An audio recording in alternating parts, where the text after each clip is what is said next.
Cindy Eckard is a Maryland parent who has spearheaded legislation in her state that aims to create medically sound safety guidelines for the use of digital devices in public schools. Her op-eds have appeared in the Baltimore Sun, the Washington Post, and BAM Radio Network's blog, EdWorks. Tonight, Cindy is going to join us from Maryland via Skype, and we'll be talking about her experience with the legislative process regarding screen safety guidelines in schools.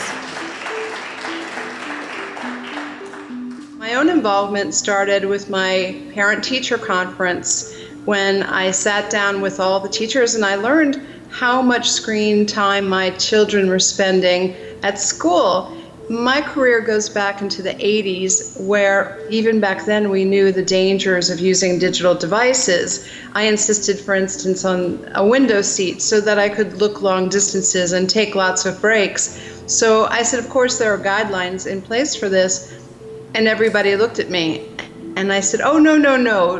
Of course, there are safety guidelines. These are kids. And these issues have been known for decades. Silence. So I went to the state board and I said, you have guidelines. Maybe the local jurisdiction doesn't know about this, but you guys certainly do. Oh, no, they said, this is a local issue. So back to the schools I went and got no satisfaction. There was no understanding of the risks that the children face. We went then to the state legislature last year and tried to get something done, but we got a late start because of the timing of the parent-teacher conference. After a year's worth of study, it became more and more alarming to me as a parent that these devices were not totally checked out, that a risk analysis wasn't done before they were distributed to little kids and older kids. The risks are serious. They start with myopia, which is epidemic in our country and around the world. The next risk is retinal damage.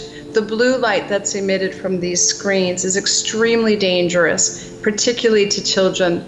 As adults, the pigment in our eye provides a little bit of protection from that blue light. A child has none. The blue light from these screens are going straight into the back of that eye and damaging cells permanently. The other issue that's going on with the screens is all of us blink 66% less often when we're online. So a kid is actually staring right into that blue light that's damaging his retina. He's not going to get those cells back. It's permanent and it's cumulative. So when you consider a kindergarten child on 5 years old all the way through graduation staring at screens, you can begin to understand the damage we're looking at. The other issues are obesity because of lack of exercise, and also sleeplessness, which is linked to obesity. The sleeplessness is really playing havoc with our kids because the blue light is suppressing the melatonin that enables the child to fall asleep.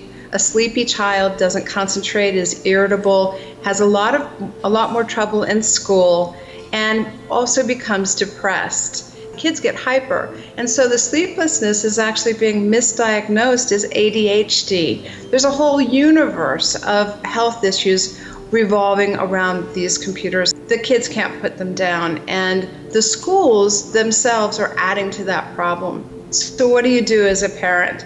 I went to the General Assembly. We got 26 co-sponsors for our House bill, and we raised awareness. We got the Medical Society of Maryland to endorse this bill. For the first time, we also got the American Academy of Pediatrics to back us up because they have only been addressing entertainment screen time in the home.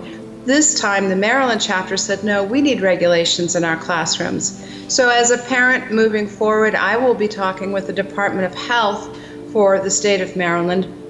I have found that it is really already their responsibility, and I will hold them accountable.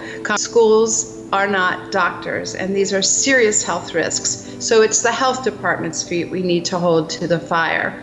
As regards the schools, the first things that parents really need to do is get a full accountability of the amount of time their child is required to be online at school.